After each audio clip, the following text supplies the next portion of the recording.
Hey, welcome everybody. You have tuned into the Rebel News live stream. I'm David Menzies, and my lovely co-host in Northern Alberta, well, that's Sheila the She-Devil Gun Reid. And now normally you see Ezra Levent in this seat at this time, but Sheila and I, for the foreseeable future, we are doing the live stream on Tuesday and Thursdays. So if you like the flavor of Menzies and Gun Reid, Tuesday and Thursday. If not, it's the Big Boss Man on Monday, Wednesday, and Friday. See, we're all about freedom of choice here. How you doing, Sheila Gun Reid? I'm great, but you should tell these people to choose both of us. Of course. Because, yeah, there's something for everybody, and Ezra has his own way of doing things and presenting the news, and we have our own crazy kind of love or whatever we've got going on here. I'm great. I think we should tell everybody what we're doing here before we drive this show right into the ditch, as we normally tend to do, get all off topic and into the weeds. So this is, as you point out, our daily live stream. While the mainstream media was cutting local and live coverage during the pandemic, we actually increased ours, and I think our viewers really appreciate it. It seems as though more people tune in than ever before, so there's definitely a demand for these things. You know, it's funny, the mainstream media will cut live and local news during the pandemic, and then they wonder why nobody watches them. Well, you're I don't know, maybe give them what they want. I don't know. But anyways, yeah, David and I took over hosting the show on Tuesdays and Thursdays while Ezra was working on the book, and then his book, China Virus. Now China Virus launched.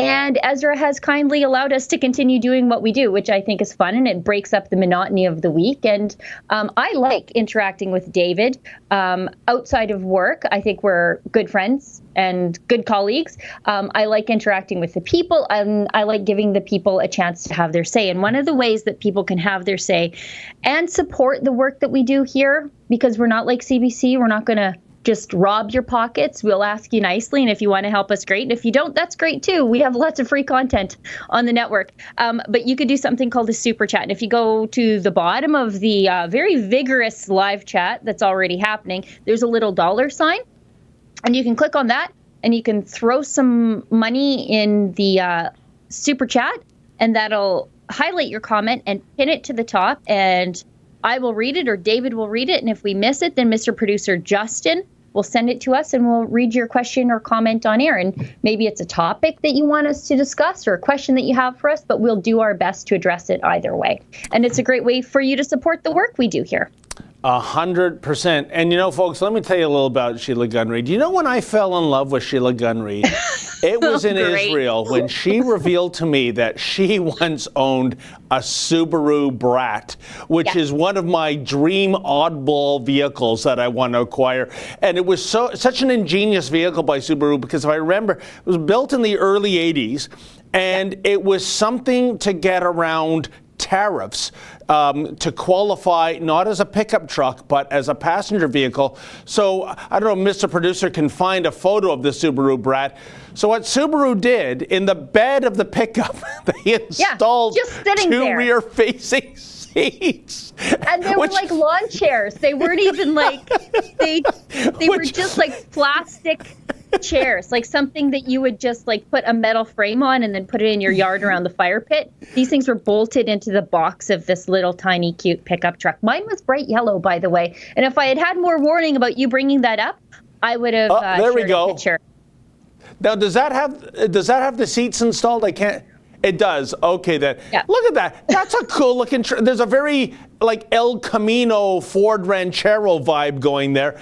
And my enduring memory of that vehicle, Sheila, it was like 1982. I was walking up Davenport Avenue.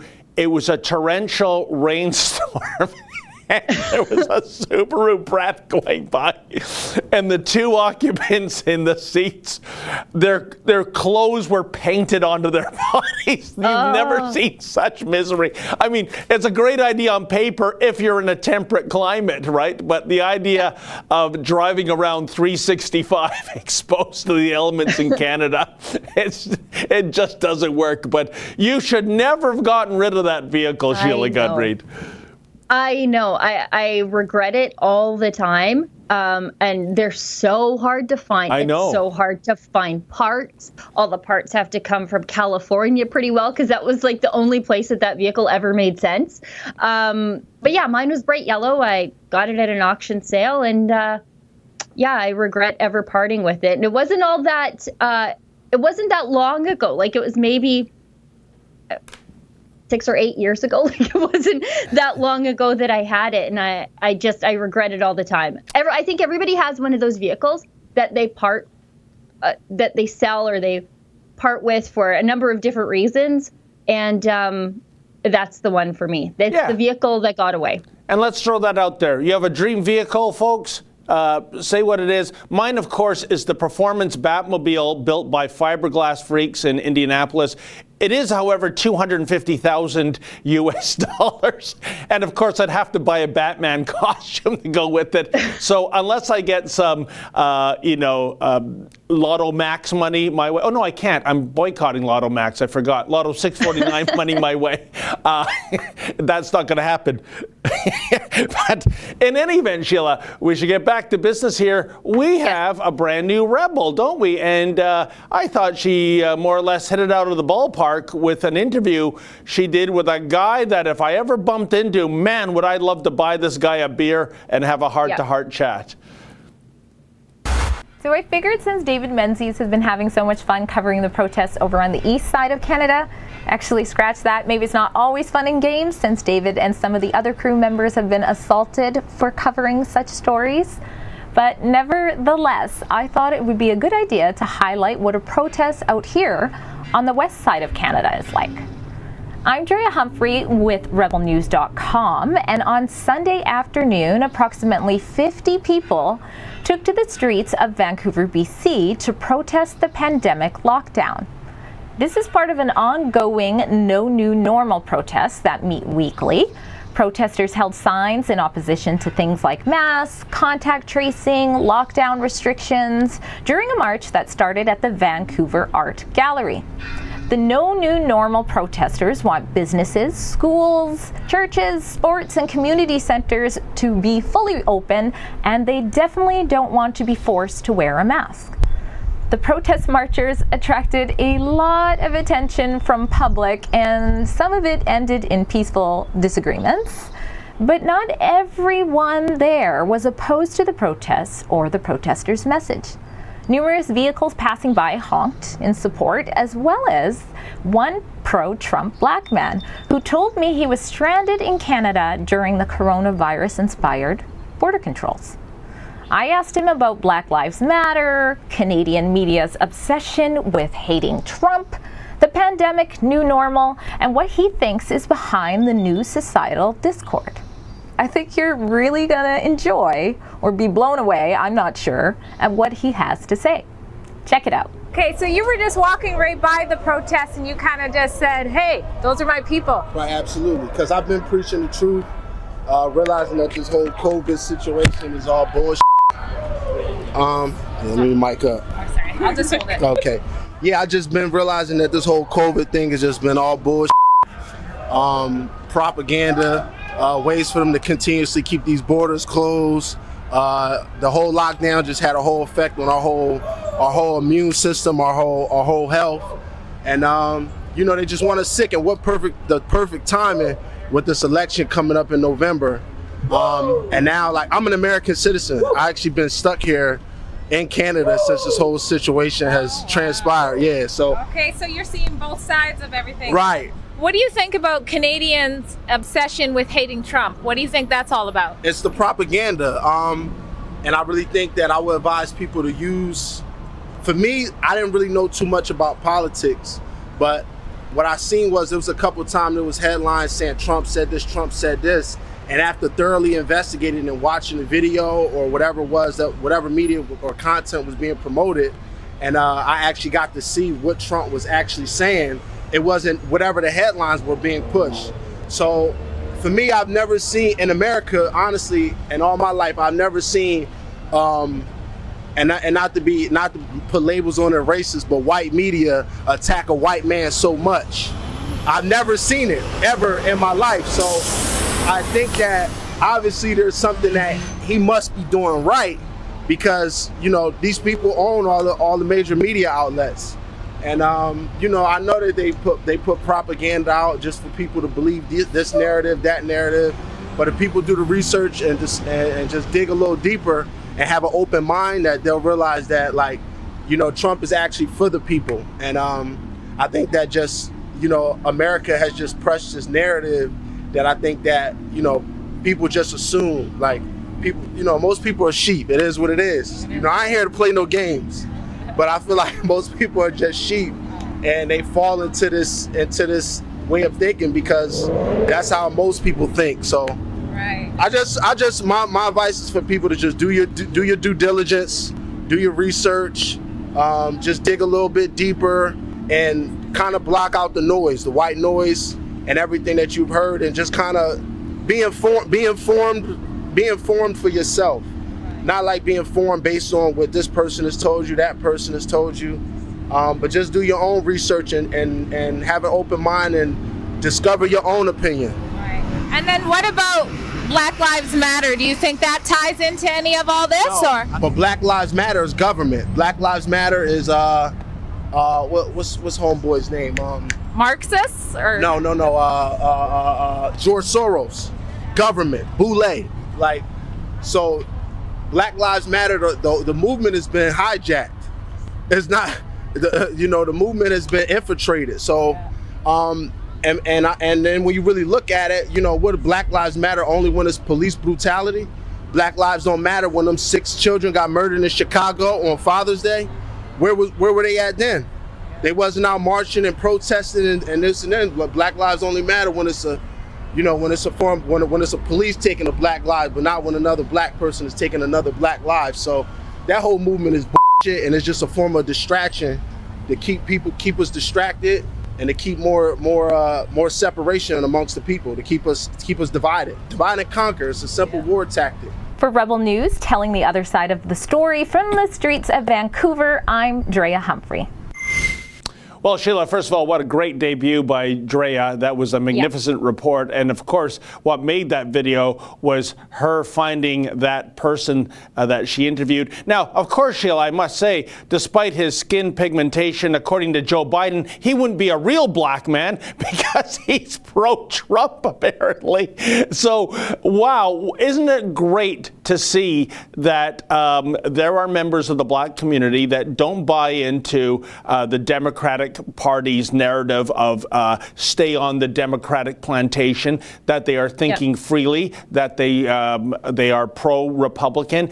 And I might add, this is probably the Democrats' worst nightmare going into the 2020 election. Well, yeah, like it's how Justin Trudeau and the Liberals sort of treat Canada's Indigenous people. Yeah. They treat Canada's Indigenous people as though they are this monolith, this political monolith, this vote block that they're entitled to every time. No matter how they fail them on the issues. In Canada, it's clean drinking water on reserve. In the United States, how Democrat mayors allow their cities to plunge into chaos, like Detroit and Chicago, and it is Black people and minorities who pay the price for these bad policies.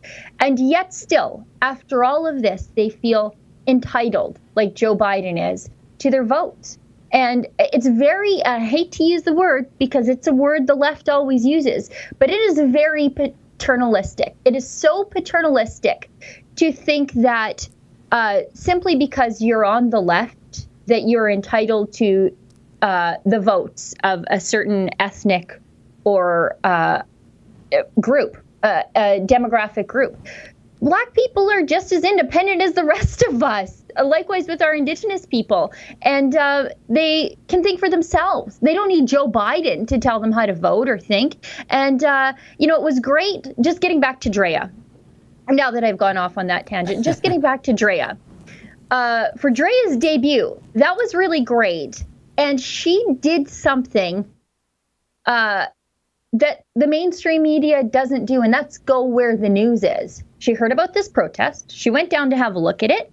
She rolled her camera like journalists do. I mean, it's not complicated to be a journalist. You have to be where the news is and you have to be collecting the news. And she saw this guy take a photo with one of the protesters, and she thought, hey, what's this guy from the public taking a photo with the protesters? Like, it's one thing to like stop, applaud, honk your horn to show support, but he stopped the protester to take a photo with him. And she thought, okay, great, I'll ask this guy what it's all about. And this incredible story unfolded right in front of her. And the mainstream media could do that. But they don't have the intellectual curiosity that Drea does, or the wherewithal to just head out there on a Sunday afternoon and see what the people are doing. They don't do those sorts of things. They report on the issues happening in our cities and in our lives from a cubicle in downtown Toronto, downtown Ottawa, downtown Edmonton. They don't go where the news is.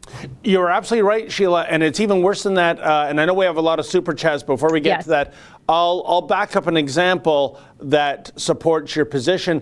I remember when Efren and I were covering the hijab hoax protest at Queen's Park by several hundred members of the Asian community, maybe as many as 1,000, who were really upset that their community was falsely targeted. You remember there was that little girl who claimed that an Asian man with scissors cut up her hijab. By the way, I subscribe to Ezra's belief that she blew the hoax in saying Asian. She was probably told to say Caucasian because it doesn't make sense to go after another visible minority. Right. So, but a little girl doesn't know the word Caucasian. That's an adult word. Exactly. As implanting a story in her head. And she remembered it as best she could, obviously, but it wasn't the whole word. But then again, that's just a theory. But what I can tell you as fact, they're marching down University Avenue in a couple of lanes cordoned off by police. And coming down University Avenue is a CBC News Dodge Caravan minivan. And they come to they're going like maybe 5 kilometers an hour. They're coming to a halt because, hey, what's happening here? This looks like news. Hundreds of people. They read the signs, presumably, and then, oh man, like a bat out of hell, they hit the accelerator and went right back to headquarters on Front Street. That ain't the narrative we want to do. I mean, if this was something denouncing white supremacy or something, they would have pulled over and filmed. But this was the Asian community denouncing the hijab hoax. Not our cup of tea. Bye. Yeah. Minorities denouncing Justin Trudeau. Oh, they can't get out of there fast enough, David. They probably got a speeding ticket on the way out. I actually saw this firsthand also a couple of different times. About a month back, maybe a little more, when at the Alberta legislature, the sheriffs moved in on the protesters who were very clearly social distancing and picked up a couple of them and carried them away. I got footage. The protesters got footage. CBC, who was standing on the lawn, like 40 feet in the other direction with their camera zoomed in. They wouldn't want to get too close to these people. They're, conservatives and they've got cooties. But you never saw any footage of the arrest and them like physically carrying away protesters on the CBC, even though I know full well they got it. I was also victim to this twice when I was punched in the back at the UCP convention by people who were there in support of like the public sector unions and the teachers. I was outside with Ian. I was like punched by a man in the back as I was trying to get away from him. And I think it was CTV. They were probably 8 feet away, parked on the other side of the sidewalk in their running vehicle. They didn't see a thing, though. They didn't see this like big commotion and a guy punching a woman. And when I was punched by Dion Buse, I can't believe I'm listing off all the times I've been punched at work. But when I was punched by Dion Buse, I know a reporter from the Canadian, or a video journalist for the Canadian Press. I think he's actually a photojournalist for the Canadian Press. I could see him in my video footage of the assault against me taking pictures of the assault. He's in my frame, pointing his camera at me, taking pictures. And when we reached out to the Canadian press and said, hey, why aren't you reporting on this? Where's your footage? They said, oh, none of it was usable. Until all of a sudden, the story goes huge. This, I guess he's probably a freelance photojournalist, was able to sell the photo. And then all of a sudden, miraculously, oh, they do have footage now of the assault. So that's all the, like when you're looking for photos of the Dion Buse assault and you can see me like around the camera from another angle, all of that is coming from that Canadian press photojournalist when they said they didn't have usable photos in the like hours after that happened. Isn't that amazing? They say not usable, not meaning that it was out of focus or blurry or too dark, but it doesn't fit the ideological narrative until it goes really big. In that case, suddenly it's usable. Unbelievable. I tell you, Sheila, and by the way, I forgot some of those incidents in which you were punched. I'd go over my inventory, but we've got only, 40 minutes on.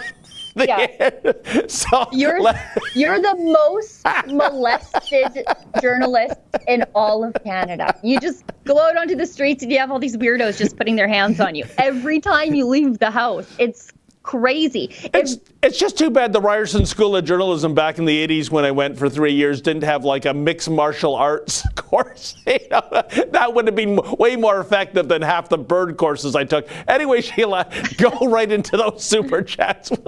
I can't believe, look, maybe I can believe it. I was going to say, I can't believe you wasted 3 years on journalism school. But you waste all kinds of money on electric cars. So, I mean, it just... a fool in his money, right? Plug-in hybrids. Electric. Yeah. Like a vacuum cleaner or a blender. Pink Phoenix Nails gives us $2, says YouTube took away her unicorn super sticker. For shame, YouTube. Let's keep going. Julian Borges gives us $2. Favorite Paul McCartney and Wings song. I don't have one. I don't like Paul McCartney. I don't like the Beatles. I think they introduced a bunch of new age baloney into the Western world that we're still trying to weed out of our churches. Come on. And I don't like Paul McCartney and his anti-seal hunt baloney and his forcing vegetarianism on like his roadies and stuff. Like they always have a vegetarian menu. You know what?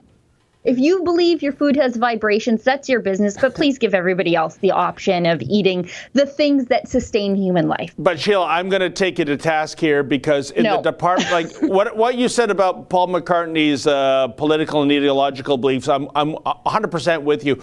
But let's separate the art from the artist. And when you talk about the artistry of Paul McCartney and Wings and the Beatles, you can't discount that music. And by the way, to answer the question from the viewer, my number one Paul McCartney and Wings song is definitely, and it's an absolutely astonishing masterpiece, I think, Band on the Run, which is actually 3 separate songs stitched together in terms of tempo and narrative and all that other musical stuff that I don't understand because I can't even play a flute.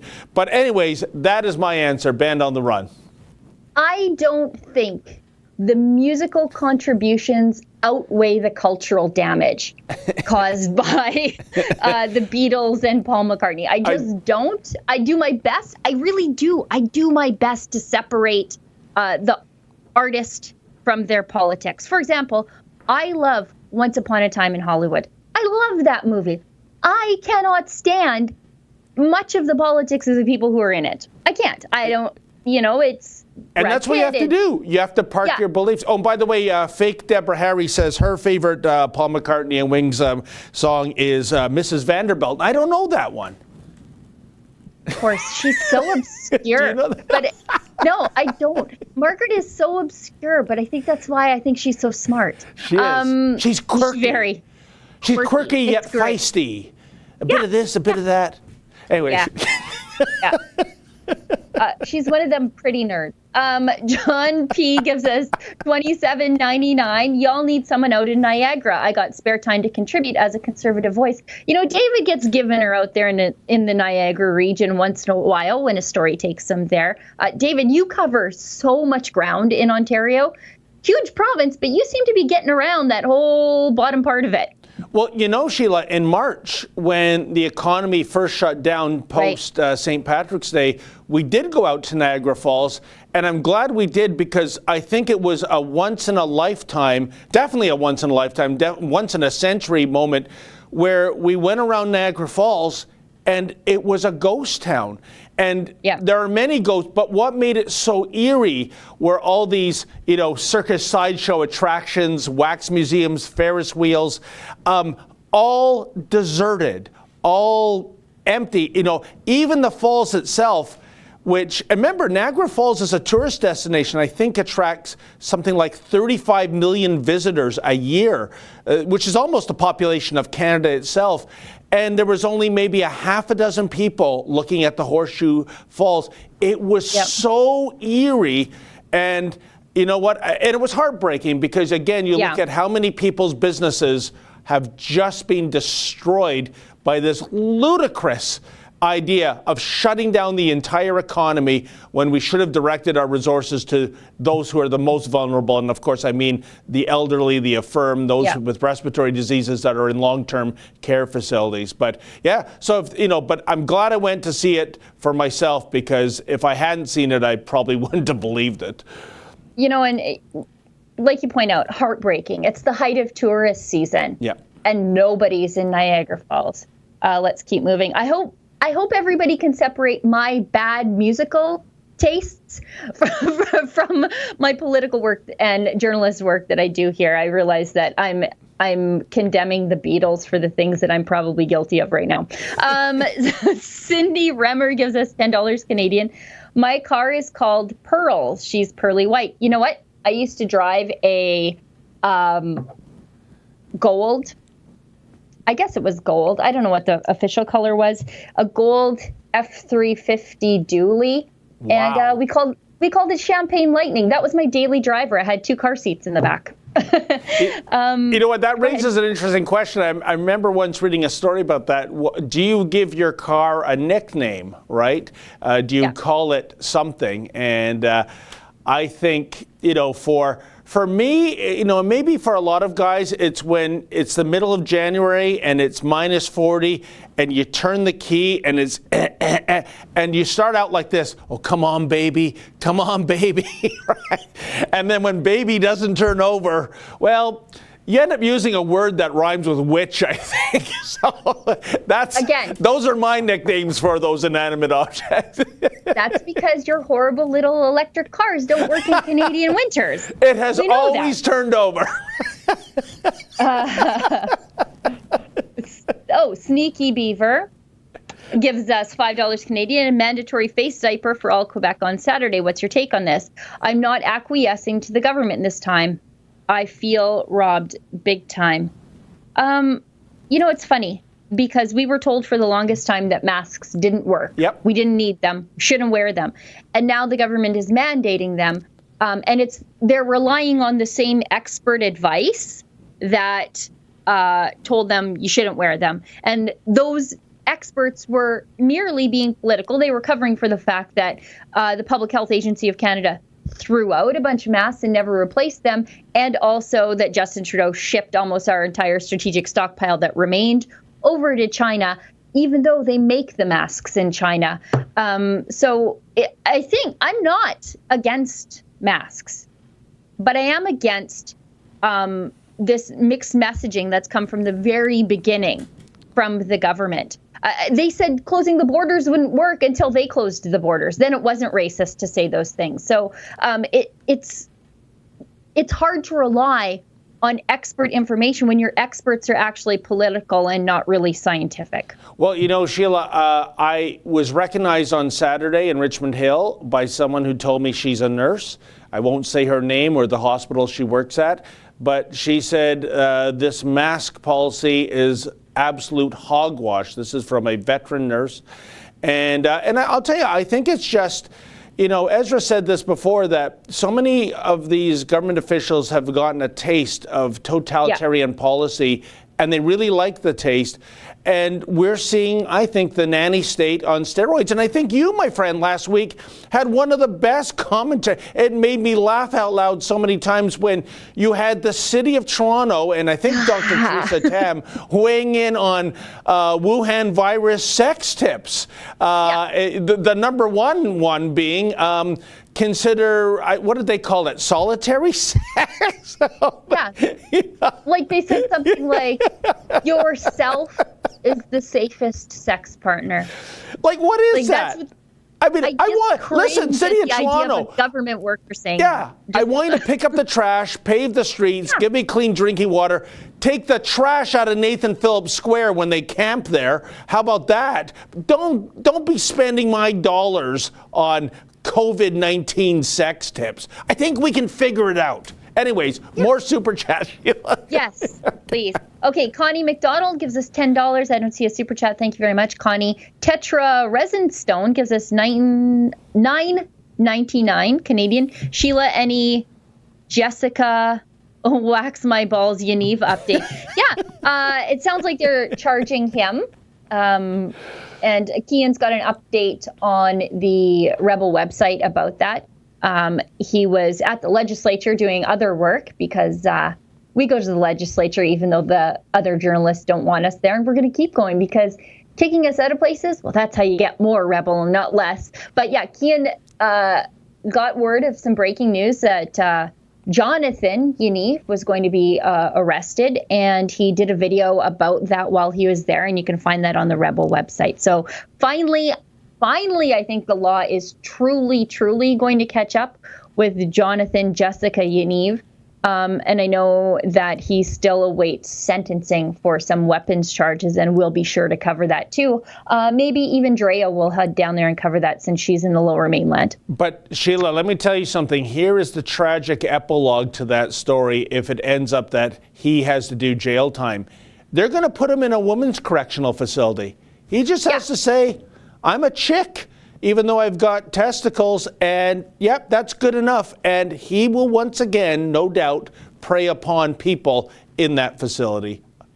They put male sex offenders into female prisons once they immediately self-identify. And there doesn't have to be surgery. There doesn't even have to be hormones. It's the way you self-identify. So these male sex offenders who are not, I guess, for all intents and purposes, chemically castrated by female hormones, they're still going into female prisons and thus putting the female population at risk. And we are not hearing from the feminists in Justin Trudeau's government about this. In fact, this is being done to female prisoners by Justin Trudeau's government. No, feminists now have a chant, which is, trans women are real women. They do. Yeah. They have thrown their constituency, real women, under the bus for a percent of a lunatic fringe. They have done that, Sheila. I don't understand. No, and here's the thing. I don't care how you live your life. Like, I really don't care how anybody lives their life, because I don't want them to care how I live my life. I'm a leave me alone social conservative. You live your life. Whatever my opinion of you should never matter. Live your life. And if you think that you don't like my opinion, live your life to spite me. I don't care. And I don't want the government to make me care. But that's what's happening. And I don't think it's fair to sacrifice the safety of 50% of the population and the comfort of 50% of the population to appease a statistical rounding error of people. I'm sorry. It's just not fair. And I hate to use the word fair, but it really isn't right. We are being governed by a rounding error of people, and that's not how it should be. But again, I stress, live your life. You know what, Sheila?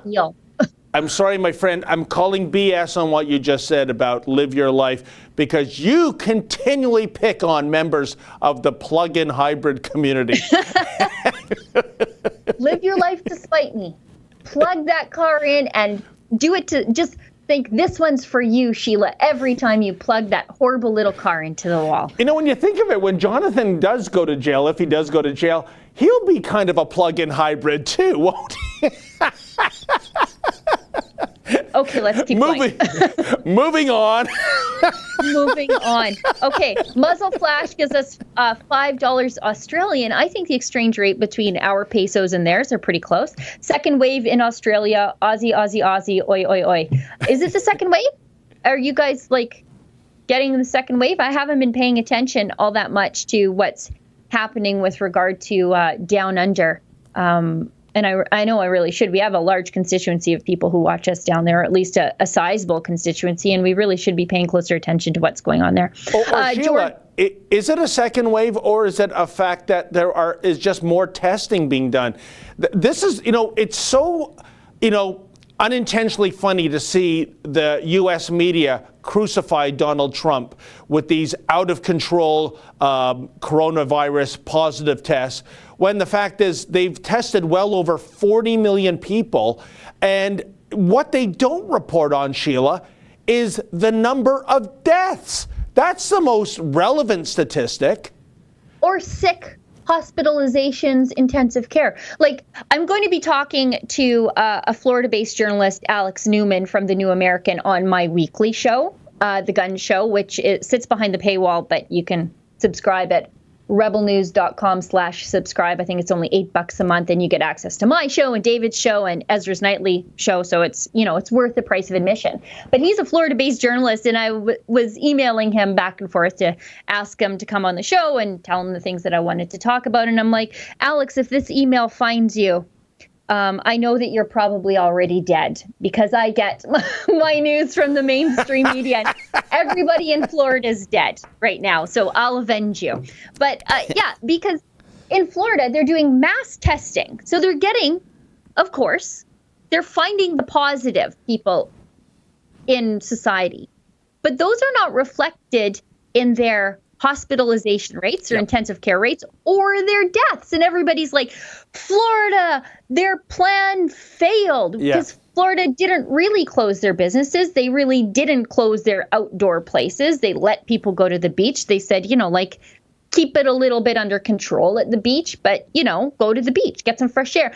And they did that. And they didn't have the total collapse of their healthcare system like what we saw in New York, that everybody suspected. And it's funny because Florida is where all the old people from New York go, and they were much better off being in Florida than they were staying at home in New York. And so, you'll hear a lot of reporting about the positive tests coming out in Florida and how Florida's plan failed. But then when you drill down and look at their hospitalization rates, it's like next to nothing. So their plan did work and New York's didn't. But for some reason, the governor in New York is, his tires are really being pumped by the media, and everybody thinks he's doing a good job. The same governor who is putting sick people into long-term care homes in New York State. Unbelievable. But Cuomo's the hero. Trump's the villain. World's upside down, Sheila. Anyway. Because his brother is a popular mainstream media journalist. So it's easy to create that narrative when you've got a guy on the inside doing it for you. George Watts gives us $6.99 Canadian. What should I do about my company having anti-race training? Ibron X. So anti-racism training. Who's making you do that? Are you doing that to your staff? I'm sorry. I wish I knew more. I've been privy to some leaked emails from within the government who are sending me emails about the anti-racism training that they have to do, for example, at Statistics Canada.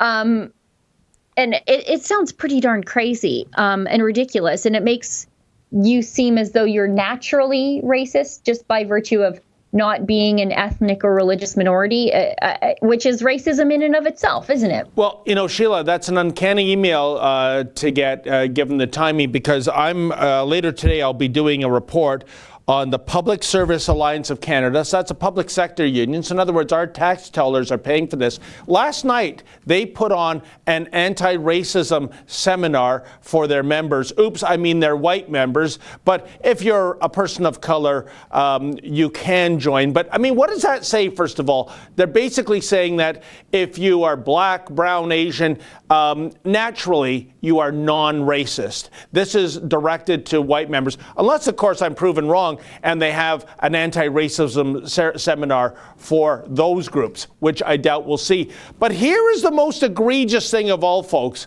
what this union did. The co-host of this seminar, the one from the moral high ground preaching to the rank and file, was none other than Nora Loretto. Do you remember her, folks? Remember when the Humboldt Broncos tragedy happened? All those lives that were lost, all those people left permanently disabled. And I've got the quote here, Sheila. This is what she tweeted out. I'm trying to not get cynical about what is a totally devastating tragedy, but the maleness, the youthfulness, and the whiteness of the victims are, of course, playing a significant role, end quote. So what? It was a racist, sexist, even ageist quote when you look at it. Yeah. And she is suggesting that basically, if there were more females on this bus, if it was a more diverse bus, if it was an older bus, then there wouldn't have been millions of dollars raised by the GoFundMe account that was started for the Humboldt Broncos.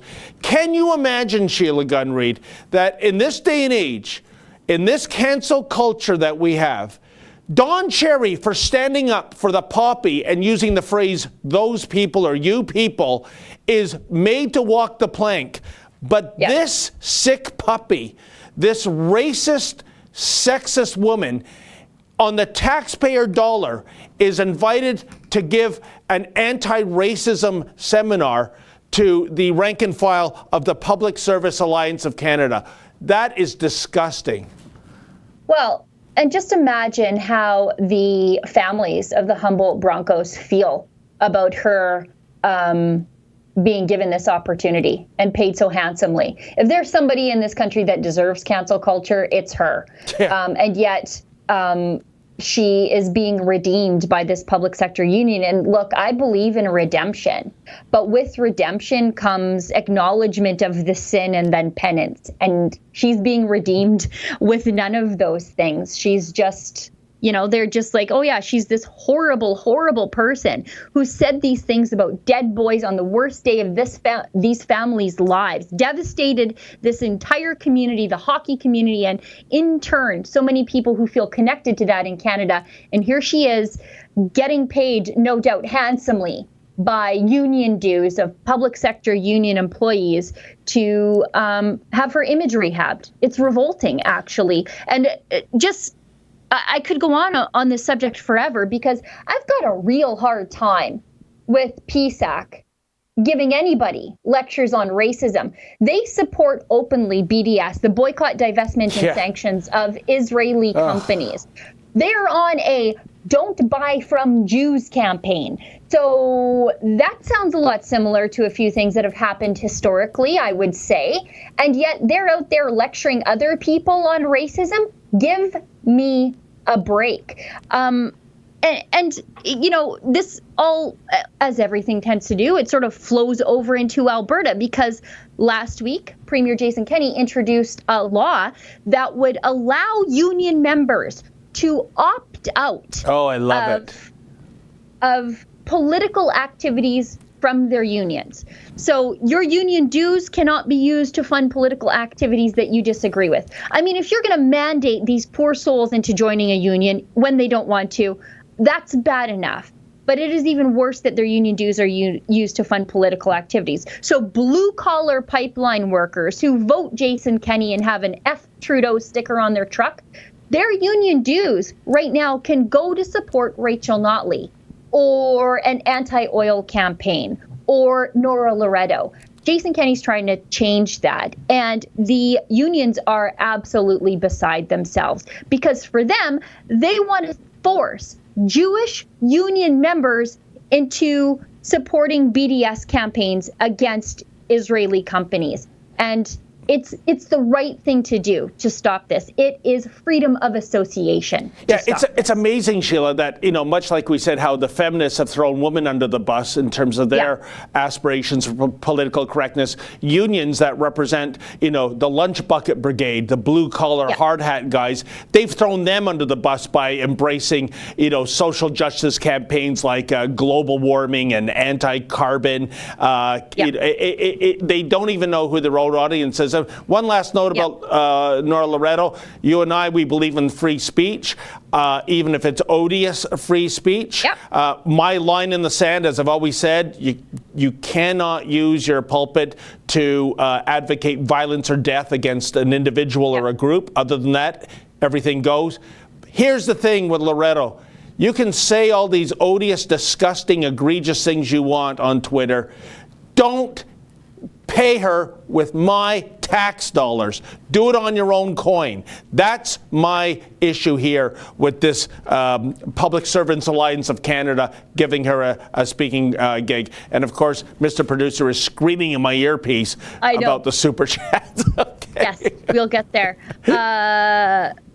Julian Borges gives us $2 Canadian. What are your favorite prime ministers and why?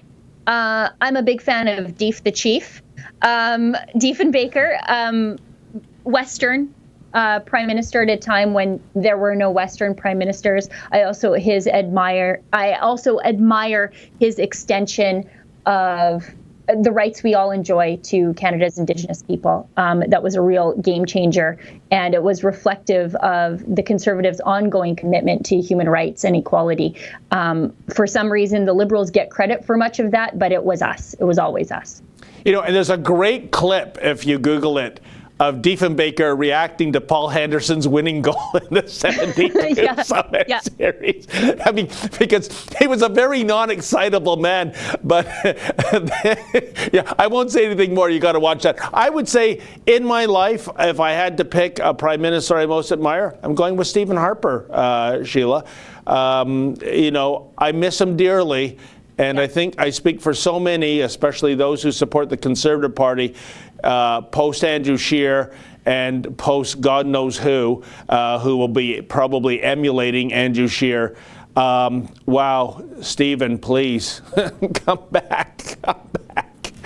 Well, my favorite prime minister is also Stephen Harper's favorite prime minister. I think there was an interview once where he said he sort of tailored his prime ministership after Diefenbaker. Just that slow and steady wins the race, commitment to equality and human rights, both at home and around the world, and just that steady hand that Stephen Harper has sort of tipped his hat to Diefenbaker. So, and a very underrated prime minister for the cultural changes with regard to how we treat Canada's Indigenous people. Very underrated for what he was able to do and convince Canadians of in a time that you would think it wouldn't have been all that popular. Luigi Grimaldi gives us $6.99. I commend all the journalists at The Rebel for going into the eye of the storm and risking your body to report the news to us. God bless you all. Well, thank you very much. Like I said earlier, you got to go where the news is, and sometimes that's not safe, as David well knows. To be honest, it's only because we can't afford one of those telephoto zoom lenses. We have to go right in. Just right, kidding. We normally just use our cell phone, so it's true. Mr. Producer said that was hilarious, but I think he's being facetious. We use our cell phones. They're as good as anything. Look, I've seen how CBC rolls. When I was at the election night in Regina in just a few months ago, CBC I think had 8 trucks, satellite trucks, and God only knows what those things cost for a satellite hookup. I think it's something obscene. Maybe Justin knows. And I just showed up with my camera on a tripod, my little studio camera, and my microphone and my computer to make it talk to the office. And that was it. I think, all in maybe $100, $200 to get a couple of adapters. And we had, when we do live stream coverage, like especially for the Alberta election, we had more people watching our live stream on YouTube than CBC had at one point.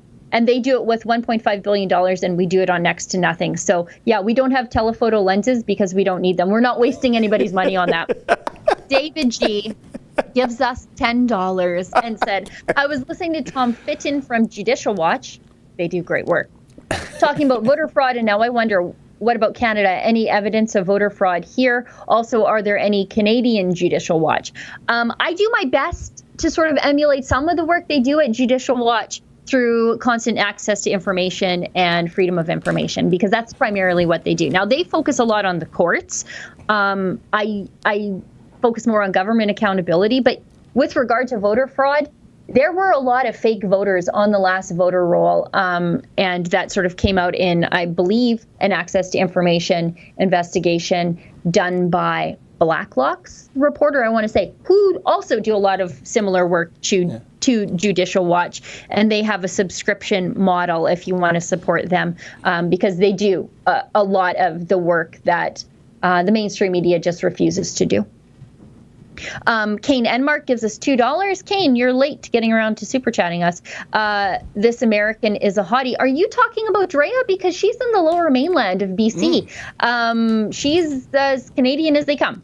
Vito Anthony D gives us $2. Here, take my cash, you two sexy devils. Thank you, Vito Anthony D. MVP, $6 Canadian. I look forward to more news segments from Drea. I do too. She's working on something kind of special today. A very lower mainland story that has a lot to do with all of Canada. So she's really got an eye for the things that we like to talk about here at Rebel News. Connie McDonald gives us $10, says, great reporting, Rebel News. Please say hello to a new viewer, my Aunt May. Hi, Aunt May. Connie, good job bringing the news of Rebel News to your friends and family. Thank you for that evangelization of us. Wasn't that the name of Peter Parker's aunt, Aunt May? You know, the guy that was Spider-Man? I'm sure it was maybe. Aunt May. Yeah. Fake Deborah Harry is nodding yes. And she goes to these cosplay things, so she knows. That's true. Like I said, she's a pretty nerd. Wendy's Cafe gives us $5. Hi, Sheila and David. Can you give an update to Butt's nasty tweet regarding the U.S. racist map? I can. I emailed everybody. I could. I emailed Eurasia Group. I emailed the Canadian government. And I emailed the Alberta government, who also had an existing contract with Eurasia Group. And nobody got back to me. So that's, but this is how the left is really good at combating cancel culture and the right is really not. Because if that person were on the right, let's say this was a chief advisor to Stephen Harper and he sent that, he would be wandering in the wilderness alone for the rest of his career. Yep. And he would have been denounced by every conservative who ever had been in a photo with him or standing across the room from him in the last 20 years. That's how it works. But because he's on the left, everybody just shuts their mouth and continues on. It's happening right now in Alberta. I think Keane's doing a story on this today.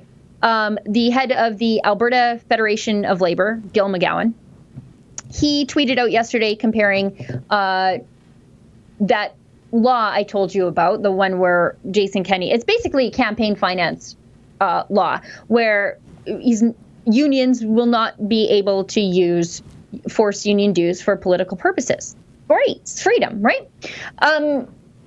He basically compared the UCP, the United Conservatives, to Nazis over that. Again, pretty rich coming from the party of BDS. He's a board member, I think, or a governor's member.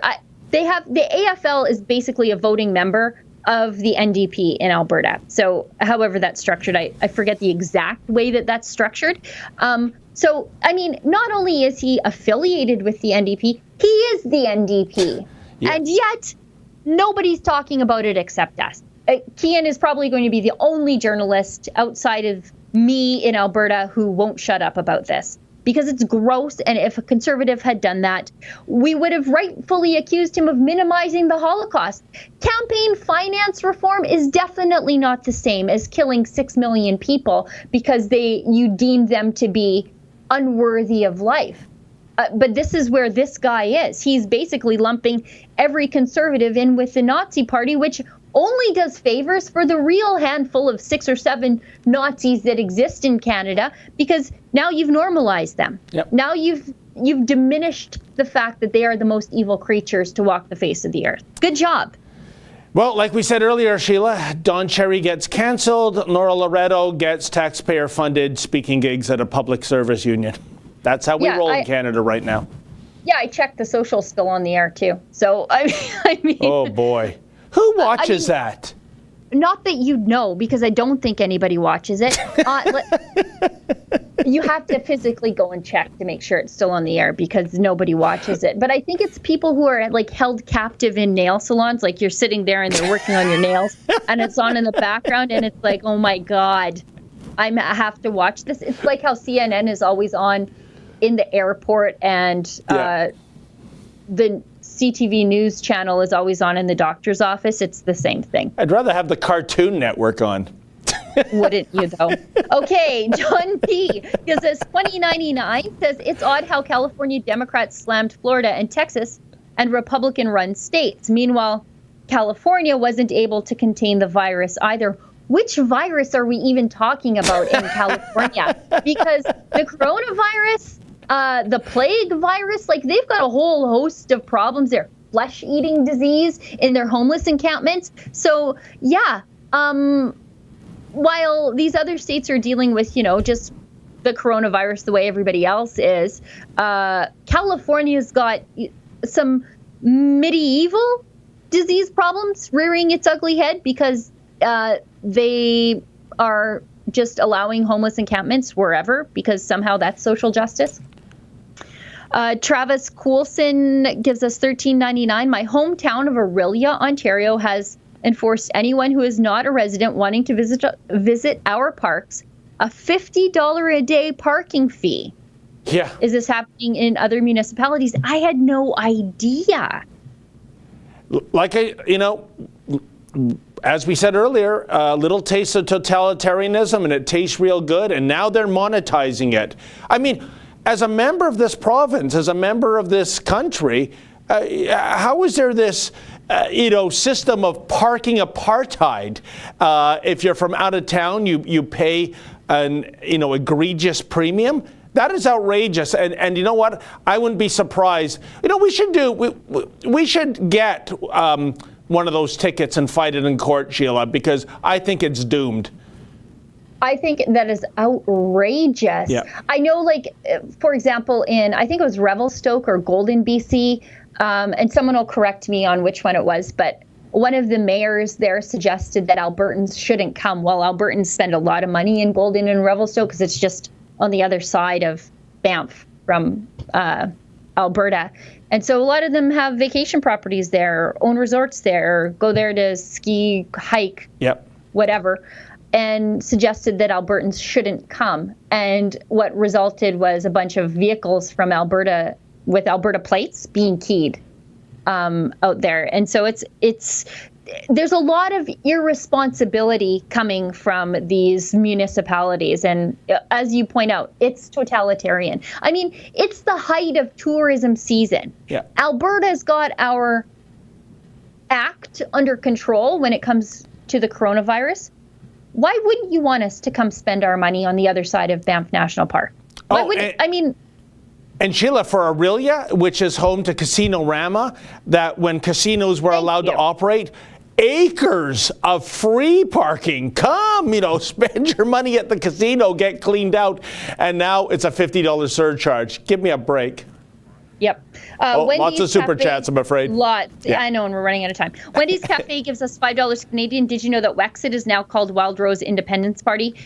There was a vote last month to join the two separatist parties. Yes, it's true, and it's run by Jay Hill, who who is a very reputable former Conservative MP. So let's see what direction that goes. The problem was they didn't have a leader who would look into the constitutional issues, and Jay Hill might be that guy, although he's just the interim leader, and he said he just wants to be the interim leader. So hopefully he's actively recruiting people to run for a real leadership race. Judah Bursey gives us $13.99, says she's our #1 fan. Thank you very much. Julian Borges, best Canadian song, Wheat Kings by The Hip, ranks high, but 2112 and The Trees by Rush are simply prophetic. Joni and Bruce Coburn also come to mind. Viking Insane gives us $5. I think it's time to remove the Queen from our money. Prince Andrew disgusts me. It's a better argument than the one to remove John A. I'm not going to hold the Queen responsible for Prince Andrew. I think the Queen has been distinguished and dignified and has served her country well. Her son, like most families, they all have that one kid. He's that one kid. I think unfortunately for the Queen, she has 2 of those kids. Poor Queen. But she has one grandson who's really, I think, will probably at least save the monarchy, him and his lovely wife, but not the one that moved to America. Wendy's Cafe gives us $10 Canadian for you, Sheila. I detest the Beatles. Thank you. And everything they stand for, past and present. Yes. You know what? I know it's an unpopular opinion, but you know what? I got to be honest with the people. And Elisa S. gives us $13.99. Drea is beautiful, and she did an awesome job. Rebel rocks. Absolutely. Yes, I think hopefully Drea, she obviously hit the ground running. Let's keep a good thing going here. Hillary Watt gives us $2. Is there any ties between Trudeau and Maxwell? Ghislaine Maxwell? I don't know. I wouldn't be surprised, but I haven't seen anything. I'm a terrible conspiracy theorist, and I'm going to spend most of this evening now Googling this, but I haven't seen anything yet. Mike Seguin gives us $13.99. Paul stinks, but the Beatles were a fantastic band. They started the hippie revolution. That's my problem with them right there. Well, in the beginning, wait a second, they were very clean cut. They were wearing suits, so. Yeah. And then they brought yoga over, and just don't even get me started. John P. gives us $20.99. Can y'all attempt to do more coverage for Niagara area? It would put pressure on politicians here. David is but one man, but he does an incredible job covering the issues there. Proud Boys Edmonton gives us $5 Canadian. We don't need 150 characters to prove communism wrong. proudboysyeg@gmail.com. Those Proud Boys, they're very good with their marketing dollars. Just $5 here, $5 there. Get a few new signups. Very smart. Julian Borges, $5 Canadian. The Beatles did spur the age of postmodernism. Again, exactly why I don't like them. But they remain important because how well they captured the zeitgeist, which is pretty significant. David ends $2 or $20. Thank you very much. Just finished The Libranos last night. What a great book. I knew the liberals were dirty, but wow, they are as corrupt as Mexico. That's pretty corrupt. Yeah, well, I'm about to start reading China Virus. Looking forward to it. Keep it up, Rebels. Wendy's Cafe gives us $5. I swear to God, the whole world has walked through the Twilight Zone door, and now we're living in an alternative reality. Julian Borges gives us $10. Everyone should study the 60s. Modern history's defining moment, in my opinion. New Age philosophy, the sexual revolution, identity politics, rock and roll was the birth of the modern age, for better or for worse. I would say for worse. And if there are a lot of parallels, I was thinking about this last night, a lot of parallels between the 60s and now, including hippies trying to start a race war like Charles Manson did. Proud Boys Edmonton, $5 Canadian, protecting people like Ezra's right to speak freely since 2016. proudboysyeg@gmail.com. Wendy's Cafe, $5 Canadian. Speaking of cancel culture, did you read the article that guy wrote about crossing signs being racist because the walk signal is a white person? I have not read that. However, that makes perfect sense because apparently driving on a street painted a rainbow is also a hate crime. Oh, yeah. I don't know. I saw that. What do you think the road is for? Julian Borges, $5 Canadian. What better way to respect minorities than to hold them to lesser standards, i.e. they can't be racist? Am I right? Yeah. I mean, it's very paternalistic to have lower standards for certain people. I think we're all humans, all capable of all things and created in God's image. And so we're all worthy and capable. Lisa A, $6.99. If one can self-identify gender, then why not race to opt out of racism training? Use lefty logic. Very clever. Very clever. Julian Borges, $2. You guys should check out Mark Dice or Deese. I think it's Deese. If you haven't, we have. Be good to each other, $2 Canadian. Keep up the great work, guys. Thank you. We will. Kane and Mark, that black guy. Oh, the one that Drea interviewed. Yeah, he was great. Meredith McDonald, $5 Canadian. Looking forward to meeting Sheila and the boss on the 21st. We'll see you in Sherwood Park. By the way, that restaurant is already being targeted by the hate mob. Wow. Already. Luckily, they're pretty mob resilient, and they knew what they were getting into. And they know that a bunch of people with veganism signs and Black Lives Matter in their profile pictures are probably not their patrons anyway, since they have an incredible beef rib buffet. But yeah, tell them, tell those types to go to Toronto and eat at Food Benders. That's their kind of joint. Exactly, and I mean. At the end of the day, I don't care if a restaurant conforms to my political ideology. I don't want to know if the restaurant has a political ideology, as is the case with Food Benders. I just want to be able to get food and not make everything political, except when it comes to the Beatles. And so, yeah, I mean, this poor restaurant, and let me say something else. And I know we're way over time, Justin, I'm really sorry. These cancel culture mobs who are going after this restaurant for hosting us in Sherwood Park, just on the other side of the highway from Edmonton, they don't know what our booking might mean to this restaurant. This restaurant has been locked down for at least 3 months. They're able to open, they're able to host us. They're a family trying to provide for themselves and keep their employees employed with them. So a massive booking from us makes a hell of a lot of difference for them. And these people who would never patronize them anyways want to cancel us, and they don't know the impact that it would have on this business. So they should mind their own business. Anyways. Denny Brower gives us $2 Canadian. What do you think the IQ of Trudeau is? Weed equals bad. Well, the weed is not helping his IQ. Lucas Taylor gives us $5 New Zealand cash. Hi, David and Sheila. Quick question. What do you know of the QAnon movement? If not, here's an article. Much love from New Zealand.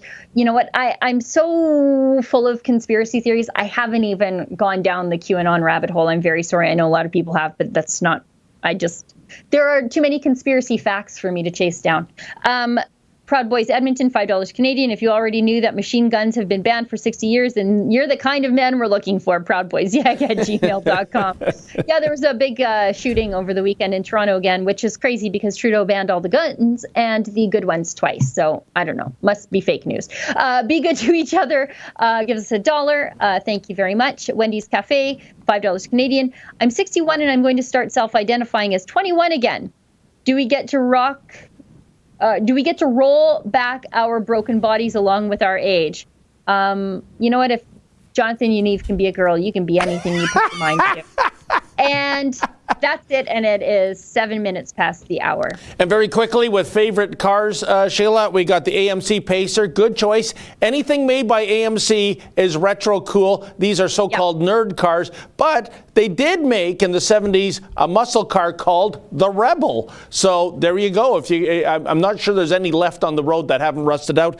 Corvette C7, great choice because the C8, no manual transmission. So if I could afford a Corvette, I'm not buying the new generation one.